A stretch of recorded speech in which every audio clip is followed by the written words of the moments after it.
Good morning, everybody. It is March 21st, 2016. This is the morning drive where basically I drive to work and within about 15 to 20 minutes. And during that time, I answer questions and yawn and rant and all kinds of other fun stuff. Ugh. Got that morning cotton mouth thing going on. It's no bueno. Not good. Anyway. Ugh. So, hopefully y'all had a good weekend. I had a good weekend. I most certainly had a good weekend. Let's get to the comments. Whee! Tabletop banter. When you wake up in the morning, what is your pre-work routine? I don't really have a pre-work routine on my way to work. This is pretty much it. You're looking at it right now. I get in the car. Well, I wake up. I do like the basic morning stuff, like shower if I need to, brush my teeth, work on my hair a little bit. I might have a snack and then hop in the car and I print off your comments and then I just try to work and read. My pre-work routine is I go to work, I walk around and say hi to everybody. I harass somebody a little bit, figure out what I'm doing for the day, kind of manage my time a little bit that way and be like, okay, well, if that's what I'm doing today, I need to do this, this, this, and this.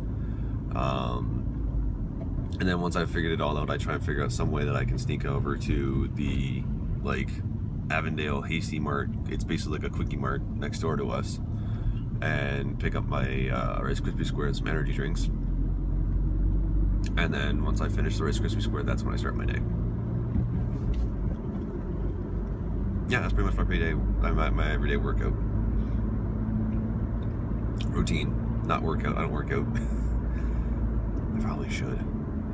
I saw that one Life of a Wargamer. I actually watched it when Dave ripped off my shirt, and I was like, oh, I should probably work out. I'm looking. I need to fix that. It's early. It's Monday. It was a very interesting weekend. I did not get very much sleep, so just couldn't fall asleep. I got a subscription to the Funimation app, so you can watch anime and stuff like that. And yeah, I was up late last night watching a bunch of animes. I was watching one called Assassination School. It was interesting. Yeah, it's weird. It's a little twisted. So anyway, I'm totally rambling and I haven't even finished all the comments. Next comment. It is from Atriarch the Zebra. Did you get a chance to look at my link? Yes, I did, for the driving Gorko Morka style game. I know you had an actual name for it. I completely forgot what it is right now. I like the actual armor system that you have there, where it's you take the armor and you roll and you add the dice result to it.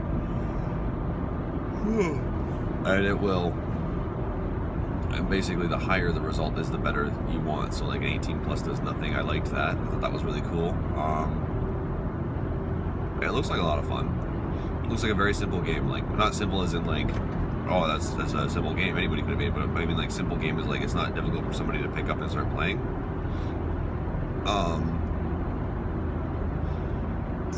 It took me a little while to actually understand how the armor system worked for your guns and everything.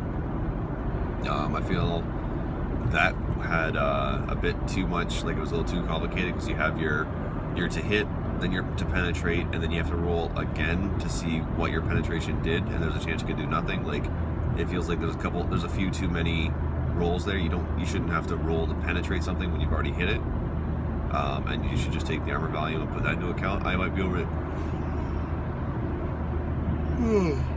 That's one of the things I don't care for when it comes to 40K is, did you hit the vehicle? If you're firing something at such a large vehicle and you have to fire to hit it, then you have to see if you pen the armor, then you have to see what happened. It's okay, now we're getting a little excessive. It's 3 to 4 dice rolls to do something to a vehicle. Let's try and cut that one down a little bit. But that's just me. But no, I very much liked it. I didn't get a chance to actually play test it. I wanted to, but I didn't get a chance because I was working on my Rubate Guliman model over the weekend. I got the base almost done. Almost done the base. I don't like painting marble. Morning yawn, there it is. Yeah, I learned I don't like to paint marble. I don't think I'm very good at it. I'm doing like the not crazy, I'm doing the like lazy illusion thing where it's like if you look at it really quickly it looks like marble, but if you actually pick it up and look at it, you're like, oh, this is crap. So, and I hate that I have to do that to that kind of a model, but not much else. I don't know how to paint marble very well, so I'm kind of going for the quick illusion. It's a rooster illusion. But yeah, that's all I got. Alright, next comment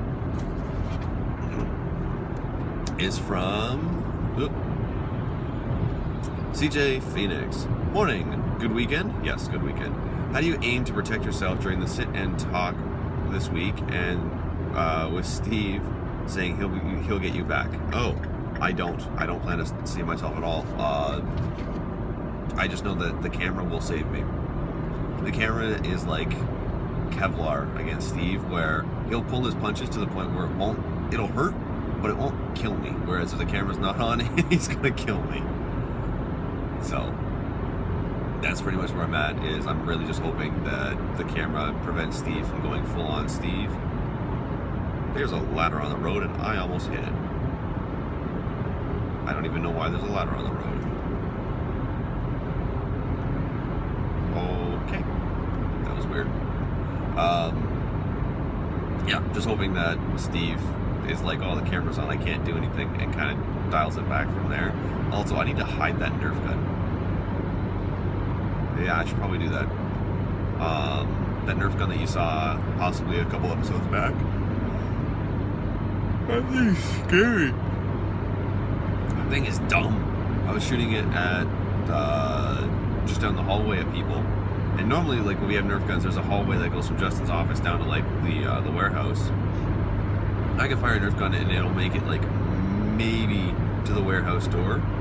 I fired this thing and it went flying past the warehouse door, hit like the wall on the other side, and then bounced back, and still didn't touch the ground until it landed, like, just outside the door frame. I'm like, okay, that has some kick to it.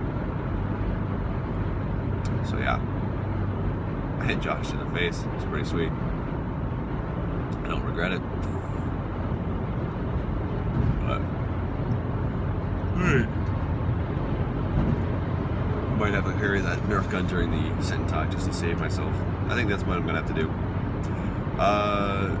Charles Van Ness. Does Steve play video games? I feel he would be more interested in Warhammer Total War than you would be. It's weird. He says he does, but I've never actually seen him play a video game. He'll watch me play, which is a little weird. Like, every now and then I'll be playing something and I'll hear him, like, he'll, like, turn and be like, what are you doing? So I'll be playing Just Cause and, like, messing around and grappling hooking cars to each other, making them fly around. He's like, what are you doing? I'm like, I'm just messing around. I'm like, stop that. That doesn't make any sense. Stop that. Okay. Josh, I think, would actually be more interested in Total War than Steve would be. I'm not a huge fan of RTSs to begin with. Like, I saw Total War. I saw that they're coming out with the Warhammer 1. I was like, that's really cool. I come and see. I like the first-person shooter in the moment, like that kind of thing. I like that. I like turn-based ones where actually, if I need to, I get a chance to kind of think it through. That's why I was playing Battlefield Gothic. I was like, oh, it's an RTS. Yay, that's really cool. It feels like it's in the moment. But now that I've played it a little bit, I'm like, I'm kind of, I keep getting wrecked. Because I can't think of a strategy that quickly. And I'm also terrible at management when it comes to, like, StarCraft and things like that. I cannot micromanage at all. I'll do something, I'm like, okay, you're on autopilot now. You need to run, like, yourself and just be fine. And if something attacks you, I'm not going to save you. You're just screwed. But if I start noticing that my income's slowing down, I'm blaming you. And I was like talking to like little mind guys there. I'm like, yeah, that's right. If I start feeling that my income is not coming in as quickly, I'm blaming you guys. I don't even care if some dude is randomly killing you. I'm blaming you. So But yeah, I think Josh would be more inclined to play an RTS than anybody. Axis 762. If you were an owner of Mini Wargaming, is there anything you would want to change? At the moment, no. I don't think I would. I'm pretty happy with the way everything's running right now. The only thing I might change is getting a better car mount. Okay, so that was the car mount just totally giving up on life. So I apologize right now for what just happened there. This is gonna be a little bit tricky now. It's gonna be super shaky cam, guys. I'm sorry. So, no, I don't think there's anything I would want to change. I might want to add a few things to the rotation, like some games. I might want to start doing like more specialty games, like just adding certain things here and there. But no major changes. There isn't something like, wow, that's a really good idea, we should totally do that type change. I can't think of anything like that. So. Next up is, okay, you actually have me, okay. To spare you any agony, it is pronounced Taimo-Tihi. Hopefully that helps. Alright, thank you, Taimo-Tihi. With Games Workshop bringing back specialist games, are there any particular games you are looking forward to? And what do you think Battlefield Gothic will do with an already strong following for Star Wars X-Wing? Okay. I'm actually excited for Gothic. I think that'd be really cool, and I'm excited to see that one just kind of pop out.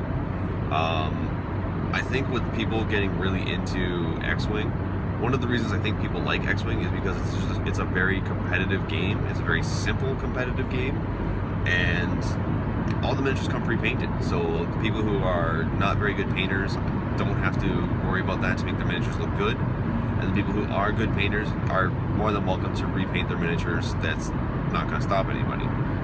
So it makes total sense that people would get into this. It makes total sense that it's now like the #1 selling game because everybody loves it. It's got that simple to get into, hard to master feel, where anybody can play it. It's not that difficult, and every list you can come up with can do something in the long run. But when you fight like hyper competitive, there's like some crazy combinations, and Fantasy Flight's just known for doing that really, really well. So I'm just hoping this is not a police officer that I'm passing. No, just an old lady. Okay. No, Fantasy Flight's been known for making really, really good competitive games. Like they've made Netrunner. They've made a lot of really good board games that have done really well. They've done like the Death Watch, our role-playing game and stuff like that. So yeah, I don't see any reason why it wouldn't. But I have a feeling that Games Workshop, if they do come out with, or if or when they do come out with Battlefield Gothic again, it's going to need a lot of revisions, and they might have to actually come out with pre-painted models just to try and keep up with X-Wing. But even then, I don't think that they're going to do as well as X-Wing does, because X-Wing is the core rules are so simple. And it's not until you start getting like the upgrades and the crazy things like that does it start to get complicated. And there's rules that you don't have to know, like for example bombs. If you're not gonna bring bombs, you don't need to know the rules for bombs. I like to bring bombs, so I know the rules for them. And if you want to know all the rules in the game, you're more than welcome to. But if you don't know the way bombs work, it doesn't affect your ability to play the game, which I think is neat. So, but yeah. I have no idea how they're going to do. And the last one here is Thorium 1986. Morning from England. Good morning, sir. What was your first encounter with tabletop gaming, and what was the first mini you painted? Oh. The first encounter I ever had with tabletop gaming was with Owen the Cooler. I went to his house, and his dad was really into it, and kind of got us into it, and he showed me the game. I was like, oh, that's really cool. And he just had he had Blood Angels at the time, and it got me into it pretty well. And so I went and bought a starter box of Tau, and the first miniature I ever painted, I'm kind of ashamed to say this, was a Kroot. I thought the Kroot looked really, really cool. I didn't understand, I was 13 and I just got into the game, so I didn't understand stats and things like that. So I thought Kroot were awesome, and then once I started to figure out stats, I was like, these guys are terrible. This is back in like 4th edition, so I was like, these guys are terrible. But Oh well, lessons learned. Ow! This is why I need a car mount. Like, the camera's flying all over the place here. Thankfully, I'm almost at work, and people need to start going faster. Okay. So, but that's it. I'm out of comments, guys. Yeah. First model I ever painted was a crew. Now that I think about it, I painted it terribly. I painted every little detail to it, but I didn't know anything about paints. Like, I didn't know, you know, techniques. I didn't know how much paint you should put on the brush. I didn't know what a wash was. Oh, that was amazing. It was like opening a bottle of liquid talent the first time I used that. But no, I couldn't paint at all. I could not paint to save my life. So I would like glob the paint on and just hope for the best. And this was back when the Citadel paint was not as user friendly. Like nowadays, if you use it, it will shrink and dry.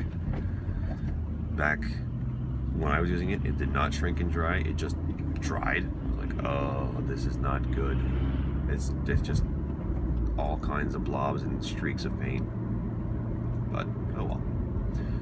Anyway, guys, I'm just pulling into the driveway now, so hopefully you enjoyed this episode. It is Monday, and it is a very lazy Monday for me, so I'm sorry. As always, if you have any questions or comments you'd like me to read, please leave them in the comment section below, as I'm like trying to maneuver the camera here without getting in trouble. Anyway, guys, thank you so much for watching. As always, leave a comment if you want me to answer any questions or just read a comment that you have out loud. And otherwise, don't forget to like, share, and subscribe. Thank you guys so much for watching. Have a wonderful day. Happy wargaming.